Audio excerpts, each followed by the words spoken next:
Semua itu dikaji dalam rangka untuk dijadikan ingredient, dijadikan bahan-bahan ramuan di dalam proses ilmu, di dalam proses pembentukan ilmu kesejahteraan sosial melalui saringan yang ini.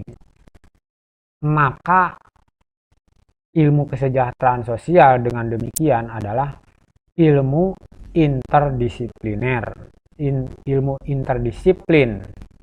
Jadi bagaimana berbagai disiplin ilmu dikaji ulang, diambil bagian-bagian yang dipandang dapat membantu untuk menciptakan keberfungsian sosial, apakah itu ilmu sosiologi, komunikasi, psikologi, ilmu politik, ilmu agama, ilmu ekonomi, ilmu kesehatan, ilmu pendidikan, kemudian ekonomi, praktek ekonomi, lalu ilmu antropologi, kemudian ilmu manajemen dan lain-lainnya.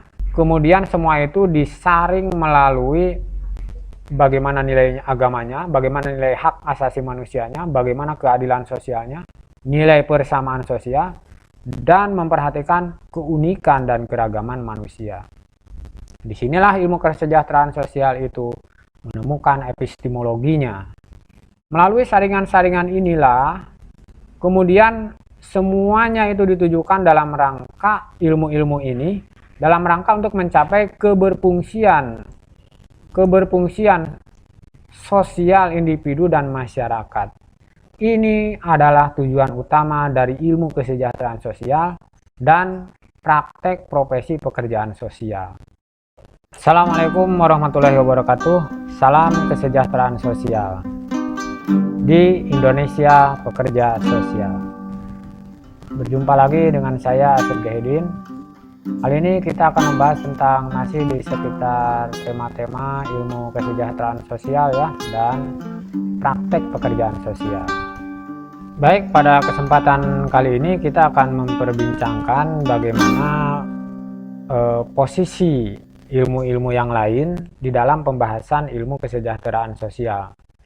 Karena banyak yang bertanya, apa bedanya ilmu kesejahteraan sosial dengan sosiologi, apa bedanya dengan psikologi, apa bedanya dengan ilmu ekonomi, dengan antropologi, dengan yang lain-lainnya, di mana gitu.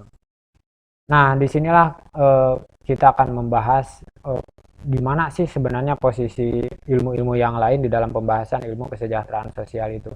Karena ini sangat penting untuk memperjelas kedudukan ilmu kesejahteraan sosial itu di mana di tengah berbagai keilmuan yang lain itu.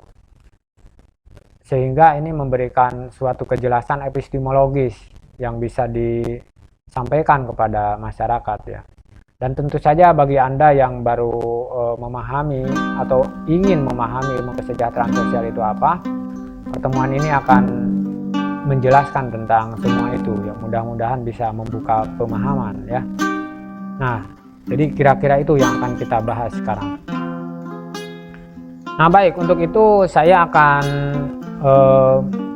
merujuk pada buku yang saya tulis yang judulnya Epistemologi Ilmu Kesejahteraan Sosial. Judul kecilnya Dialektika Memahami Anatomi Pekerjaan Sosial ya. Saya akan menjelaskannya dengan menggunakan bagan di halaman 96 buku ini ya, sehingga lebih mudah, visualisasinya lebih mudah.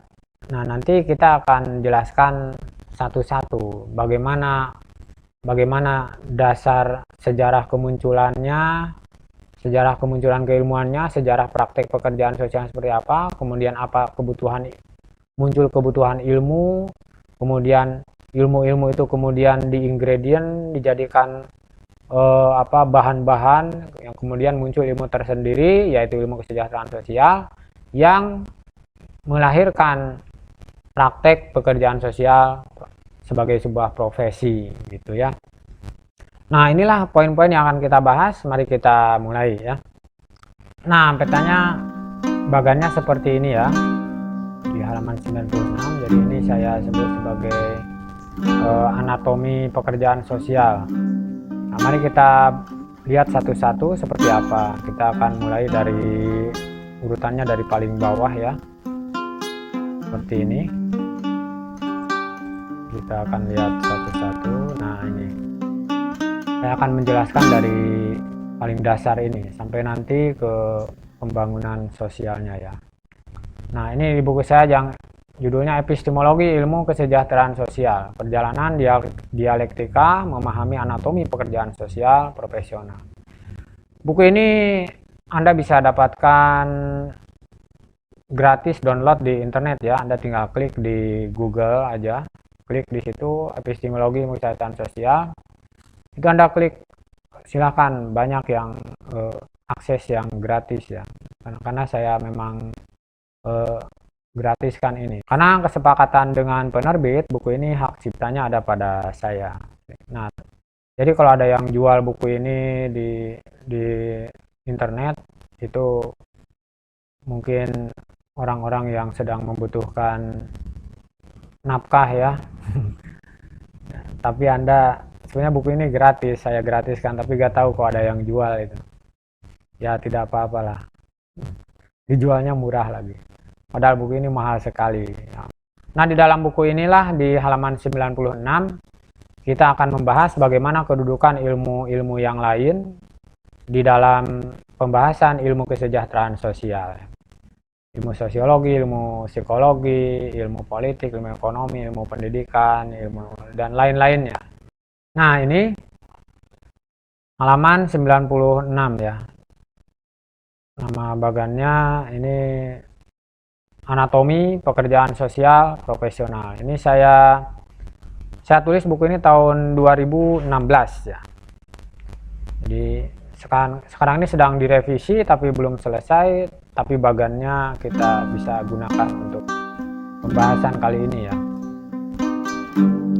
Oke ya, kalau kita perhatikan dari buku ini buku yang tadi saya jelaskan ya, di halaman 96. Ini Anatomi Pekerjaan Sosial Profesional ya. Nah, bagaimana kita melihat posisi ilmu-ilmu yang lain di dalam pembahasan ilmu kesejahteraan sosial. Kalau kita lihat dari sisi dasar ontologisnya dari ilmu kesejahteraan sosial ini adalah, nah ini secara keseluruhan. Nah, kita akan membahas dari sini ya. Jadi pada awalnya ilmu kesejahteraan sosial ini konsen terhadap permasalahan sosial ya.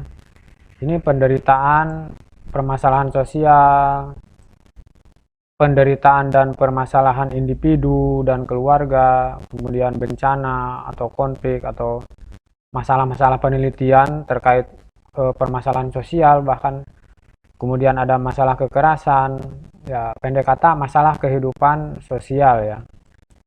Nah, lalu dari semua ini maka muncullah aktivitas pertolongan untuk masalah kehidupan yang ditemui itu ya, atau masalah kesejahteraan manusia.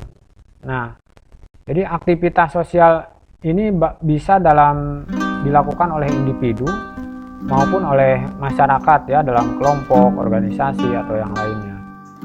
Nah, ini yang dilakukan oleh manusia ketika dia menemui persoalan-persoalan di lapangan, persoalan-persoalan dalam kehidupan mereka, permasalahan yang dihadapi dalam menjalani aktivitas sosial serta aktivitas yang lainnya, ekonomi, politik, dan seluruh aktivitas yang lain. Nah, lalu ketika menghadapi masalah itu, maka muncullah aktivitas untuk menanggulanginya, untuk menghadapinya, untuk menyelesaikannya. Nah, jadi pada saat itu dalam sejarahnya misalnya pada saat itu pada Perang Dunia Kedua, manusia banyak korban, banyak anak-anak yang ditinggal oleh orang tuanya, ayahnya meninggal, tertembak, gugur di medan perang, ibunya terpisah dan lain sebagainya. Sehingga dalam sejarahnya muncul pertolongan-pertolongan seperti ini. Walaupun kalau kita tarik pada sejarah manusia lebih jauh lagi sebelumnya, ya sebenarnya ini adalah insting dasar manusia untuk menolong atau untuk melakukan sesuatu ketika menemui permasalahan-permasalahan sosial seperti ini. Bahkan bencana alam ya, seperti gunung meletus, banjir, kelaparan, peperangan, serta situasi yang lainnya, wabah ya seperti COVID-19 ini dan lain sebagainya. Nah, disinilah muncul berbagai aktivitas itu dengan tujuan utamanya yaitu membantu, menolong, ingin membangkitkan orang-orang itu dari keadaan yang bermasalah itu, ingin membebaskan mereka dari situasi yang tidak nyaman dan lain sebagainya. Nah, hal-hal seperti ini dilakukan bertahun-tahun, kemudian meningkat menjadi sebuah aktivitas rutin yang berulang-ulang. Nah, pada akhirnya kemudian muncullah kebutuhan. Nah, ini kebutuhan terhadap ilmu.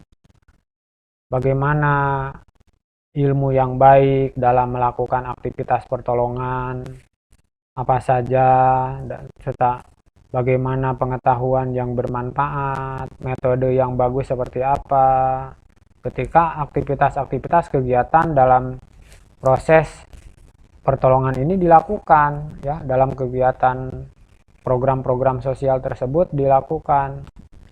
Nah, dengan demikian maka berdasarkan kebutuhan ini maka dipelajarilah ilmu-ilmu untuk membantu menangani atau untuk membantu kualitas pertolongan yang sedang dilakukan.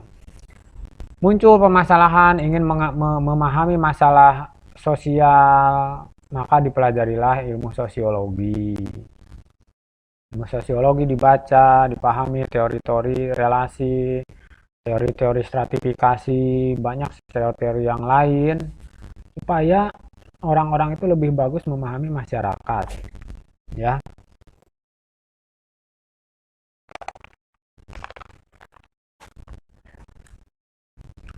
Kemudian karena di dalam relasi pertolongan itu muncullah obrolan atau komunikasi, maka dipelajarilah bagaimana sih sebenarnya cara komunikasi yang baik. Dipelajarilah sebenarnya bagaimana sih cara komunikasi yang baik itu, bagaimana pembukaannya, bagaimana proses-proses dialognya. Maka dipelajarilah juga ilmu komunikasi, ya. Ilmu komunikasi juga dibutuhkan dalam praktek pekerjaan sosial. Nah, ilmu kesejahteraan sosial ini terbangun dari ilmu-ilmu ini. Tadi ilmu sosiologi, kemudian ilmu komunikasi. Lalu ilmu apa lagi? Nah, yang paling banyak juga menyumbang pada praktek pekerjaan sosial itu adalah ilmu psikologi. Jadi pemahaman bagaimana individu, bagaimana jiwa, bagaimana perasaan, bagaimana kepedihan, bagaimana penderitaan, bagaimana persoalan-persoalan psikologis yang dialami oleh individu, maka si pekerja sosial atau orang yang memahami ilmu kesejahteraan sosial ini menggali ilmu psikologi juga, ya. Lalu dalam hal misalnya persoalan yang lebih luas lagi, maka manusia itu terkumpul dalam sekat-sekat yang bersifat partisipasi, yang bersifat sekat-sekat yang bersifat golongan, atau sekat-sekat yang bersifat ideologi, perjuangan-perjuangan ideologi yang terkait dengan bagaimana cara membangun masyarakat, bagaimana cara mensejahterakan. Nah, muncullah di situ ilmu politik, bagaimana cara meraih kekuasaan, bagaimana pelaksanaan pemilu dan lain sebagainya. Nah, dalam memahami hal itu, dalam memahami situasi-situasi manusia yang ingin haus berkuasa, kemudian insting untuk mengatur, insting untuk meraih kekuasaan, maka dipelajari juga ilmu politik, ya. Nah, yang tidak kalah penting juga yang memberikan sumbangan kepada ilmu kesejahteraan sosial itu adalah sebenarnya ilmu agama. Bagaimana ilmu agama itu dimanfaatkan, digunakan untuk ikut serta memberikan atau meningkatkan kesejahteraan orang, kesejahteraan manusia. Di sini bagaimana pekerja sosial menggunakan ilmu agama sebagai landasan untuk landasan nilai sebenarnya ya. Karena agama mengajarkan bagaimana nilai-nilai yang positif, nilai-nilai yang baik. Bahkan landasan spiritual. Karena manusia itu terpanggil untuk menolong orang lain, salah satunya adalah panggilan agama, ya, perintah agama, ibadah dan lain sebagainya. Karena itu ilmu agama memberikan kontribusi yang penting pada ilmu kesejahteraan sosial. Kemudian yang lainnya adalah ilmu kesehatan, ya. Kita tahu di masa pandemi seperti ini, ilmu kesehatan juga banyak sekali memberikan kontribusi pada kesejahteraan, pada kondisi sejahtera seseorang. Nah, di sini pekerja sosial juga mempelajari, walaupun tidak menguasai seperti orang kesehatan. Tetapi kalau kita mengetahui bagaimana praktek-praktek misalnya pekerja sosial medis yang di rumah sakit, ini mereka bagaimana mendekati pasien, bagaimana mendekati penyintas atau misalnya dalam hal ini bagaimana mendekati orang yang terpapar COVID-19 itu dari sisi sosialnya. Jadi ini dunia kesehatan juga mereka harus pahami, pekerja sosial harus pahami. Tapi konsen utama dari pekerja sosial itu adalah sisi kesehatan, sisi sosial yang memberikan kontribusi pada penyakit yang dialami itu. Atau sebaliknya, penyakit yang dialami itu memberikan efek samping sosial seperti apa. Nah, ini yang dipelajari oleh pekerja sosial. Nah, sehingga pekerja sosial juga mempelajari bagaimana ilmu kesehatan itu, ya.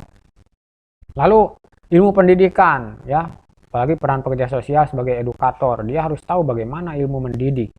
Bagaimana ada seni tersendiri untuk memberikan pemahaman kepada orang lain. Demikian juga ada seni tersendiri untuk bagaimana memahami orang lain. Nah, ini perlu dikuasai ilmu-ilmu seperti ini. Dan ilmu ini ada dalam ilmu pendidikan, dukungan-dukungannya ya. Sehingga dengan demikian ilmu pendidikan juga memberikan kontribusi pada pengembangan ilmu kesejahteraan sosial. Kemudian yang lainnya adalah ilmu ekonomi. Ilmu ekonomi tentu juga kita bisa tahu bagaimana pemberdayaan ekonomi, pemberdayaan masyarakat itu antara kebutuhan ekonomi dengan situasi sosial itu saling berkelindan ya. Jadi karena kebutuhan dasar ya, maka pengetahuan tentang bagaimana ekonomi itu juga penting untuk dipahami oleh pekerja sosial pada saat dia memahami ilmu-ilmu ini di lingkungan pada saat mengikuti pendidikan di universitas ya, mengikuti prodi ilmu kesejahteraan sosial. Lalu yang penting lagi diantaranya ilmu antropologi. Ilmu antropologi ini adalah ilmu yang mempelajari budaya ya. Tentu pekerja sosial sangat berkepentingan dengan pemahaman terhadap budaya ini, apalagi kalau dia dikirim ke suatu tempat yang terpencil misalnya, maka terlebih dahulu sebelum pekerja sosial masuk ke wilayah terpencil itu, dia mesti mengetahui bagaimana budaya setempat supaya tidak salah arah, supaya dia tidak ditolak mentah-mentah karena datang-datang kok tiba-tiba tidak memahami sesuatu atau malah kontraproduktif. Nah, untuk menghindari itu semua, maka pekerja sosial harus memahami dulu budaya. Nah, dan semua ini ada dalam antropologi, ilmu tentang budaya. Kemudian ada ilmu tentang manajemen ya. Manajemen ini juga penting. Kita tahu di dalam dunia praktek pekerjaan sosial ada yang disebut dengan case management atau manajemen kasus. Nah, ini jelas-jelas ada kata manajemennya. Artinya apa? Artinya pengetahuan tentang manajemen itu juga diperlukan oleh pekerja sosial. Kemudian ilmu-ilmu yang lain ya, tentu. Kalau ilmu-ilmu tersebut dibutuhkan, maka dipelajari.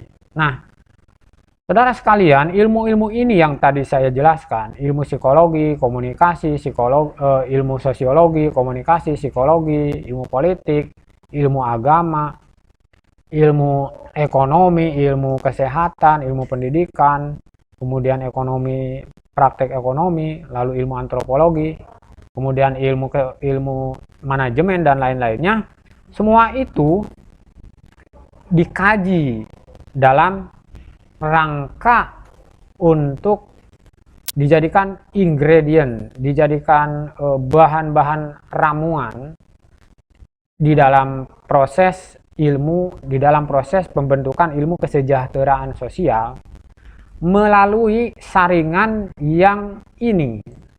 Yang pertama saringan agama, kemudian saringan hak asasi manusia, kemudian saringan keadilan sosial, lalu persamaan sosial, dan keunikan dan keragaman manusia. Nah, melalui saringan-saringan inilah kemudian semuanya itu ditujukan dalam rangka ilmu-ilmu ini, dalam rangka untuk mencapai keberfungsian sosial individu dan masyarakat. Ini adalah tujuan utama dari ilmu kesejahteraan sosial dan praktek profesi pekerjaan sosial.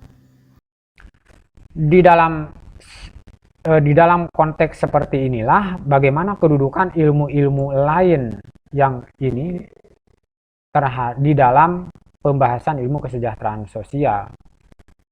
Maka ilmu kesejahteraan sosial dengan demikian adalah ilmu interdisipliner, ilmu interdisiplin. Jadi bagaimana berbagai disiplin ilmu dikaji ulang, diambil bagian-bagian yang dipandang dapat membantu untuk menciptakan keberfungsian sosial, apakah itu ilmu politik, ilmu ekonomi, ilmu pendidikan, dan lain sebagainya yang tadi saya sebut. Kemudian semua itu disaring melalui bagaimana nilai agamanya, bagaimana nilai hak asasi manusianya, bagaimana keadilan sosialnya, nilai persamaan sosial, dan memperhatikan keunikan dan keragaman manusia.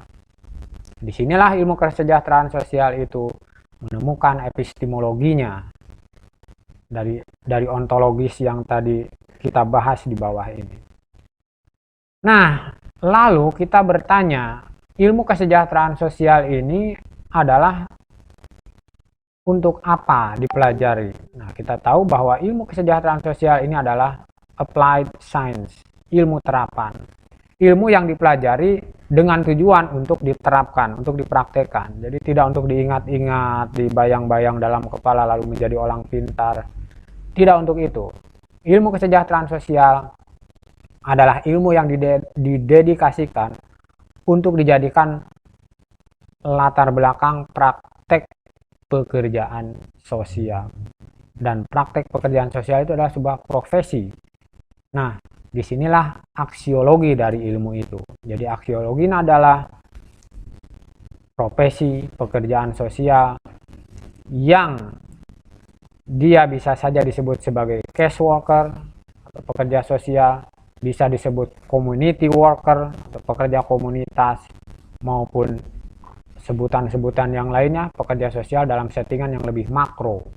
Jadi di sini bentuk aksiologi dari ilmu kesejahteraan sosial itu. Kalau saya gambarkan di sini misalnya ya, dari ilmu kesejahteraan sosial ini, kemudian para mahasiswa memahami bagaimana body of knowledge, pemahaman keilmuannya, yaitu tadi dari sini ontologisnya seperti apa, lalu kedudukan ilmu lainnya bagaimana, kemudian disaringnya seperti apa, tujuan utamanya keberfungsian sosial individu dan masyarakat. Ini body of knowledge. Kemudian body of skill-nya, selama menjadi mahasiswa mereka juga masuk ke dalam dunia praktek yang di atas, yaitu praktek pekerjaan sosial.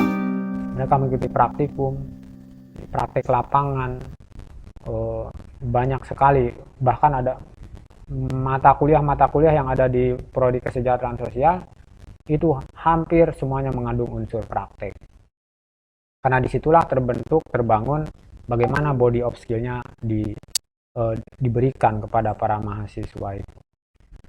Nah, kita sampailah pada bagaimana kemudian ilmu kesejahteraan sosial ini membentuk paradigma, karena setiap orang itu boleh akan melihat persoalan sosial itu berdasarkan keyakinannya masing-masing, walaupun kuliahnya di tempat yang sama. Misalnya ada 2 orang kuliah di kesejahteraan sosial UIN Sunan Kalijaga Yogyakarta, bisa jadi 2 orang itu memiliki ideologi yang berbeda dalam melihat persoalan sosial. Nah, inilah disebut dengan paradigma ya. Paradigma dan pendekatan dalam pekerjaan sosial dan pembangunan sosial. Bebas tidak masalah, dan itu adalah keyakinan yang dibolehkan. Misalnya ada pekerja sosial kritis, ada pekerja sosial yang pendekatannya lebih pada ya sudah, kita harus melakukan pendekatan yang lebih lembut misalnya dengan pemerintah. Ada lagi yang pekerja sosial harus melakukan perlawanan terhadap ketidakadilan. Green social work ini bagian dari nilai-nilai ini, pekerja sosial kritis. Nah, tetapi kemudian juga dalam prakteknya, kemudian orang-orang di berbagai sektor juga kemudian menyadari bahwa menyepakati bahwa pekerja sosial itu harus kritis, harus paham situasi, harus mampu merogoh makna terdalam di balik persoalan, dan lain sebagainya. Nah, maka ketika mahasiswa itu lulus, maka dia akan menjadi pekerja sosial jika dia mau. Karena menjadi pekerja sosial itu adalah pilihan, walaupun mahasiswa itu berhak menjadi peksos, tapi kalau dia tidak mau, tidak apa-apa, memilih profesi yang lain dan sebagainya. Disinilah pekerja sosial itu pada tahap aksiologinya seperti ini.